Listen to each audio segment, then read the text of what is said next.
al-shabaab waddanka soomaaliya way qabsanayaan kama yeelayaan ugu dambeyntii marka ma rumaysan tahay mar un in laga adkaan doono al-shabaab dowladda ka adkaan doonto وبالعكس caadifad meesh caadifad kuma hadlaayo waxa soo socdana nin war ka hayo oo qayb ka og ma ihi ma garanaysaa laakiin waxaan isleeyahay nin miyir qabo wixii uu soo dhaafayna wax ka garanayo mustaqbalka soo socdana qiimayn karo inaan ahay waan isleeyahay bal waa gartay noo soo kooban marka waxaan isleeyahay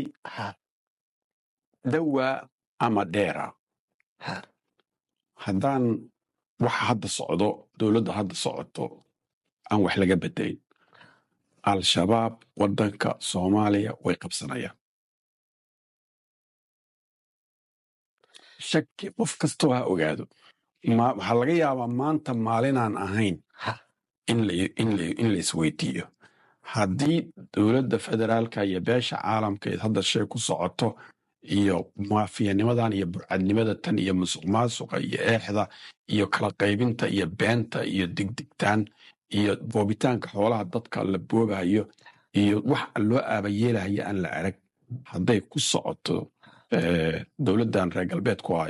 ay maalgeliyaan waxaan u dambayn doonaa waxay ku dambaysay kaabuul muqdisho waxay ku dambayn doontaa waxay kaabuul ku dambaysay ku dambayn doontaa